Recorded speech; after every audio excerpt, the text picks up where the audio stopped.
আচ্ছা, শেষ কবে শুধু গান শোনার জন্য একটু সময় বের করেছেন? কাজের চাপে বা জীবনের দৌড়ঝাঁপে সে ফুরসত কই?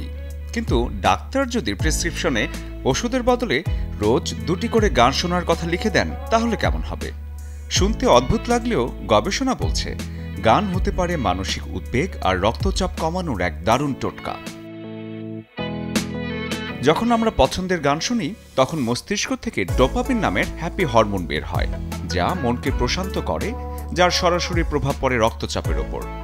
গান মানুষের প্যারাসিম্প্যাথেটিক নার্ভাস সিস্টেমকে সক্রিয় করে, যার ফলে কমে আসে হৃদস্পন্দন, শ্বাস প্রশ্বাস ধীর হয়।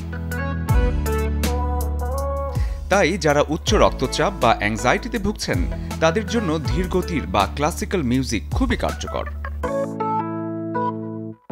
শুধু মন বা রক্তচাপই নয়, গান হতে পারে মস্তিষ্কের এক ধরনের ব্যায়াম। বিশেষ করে ক্লাসিক্যাল মিউজিক মানুষের মনোযোগ এবং স্মৃতিশক্তি বাড়াতে সাহায্য করে। পড়া বা কাজে মনোযোগ দিতে হালকা সুরের গান অনেকটা টনিকের মতো কাজ করে। জ্যামের বিরক্তিকর হর্নের বদলে কানে কুচুন হেডফোন।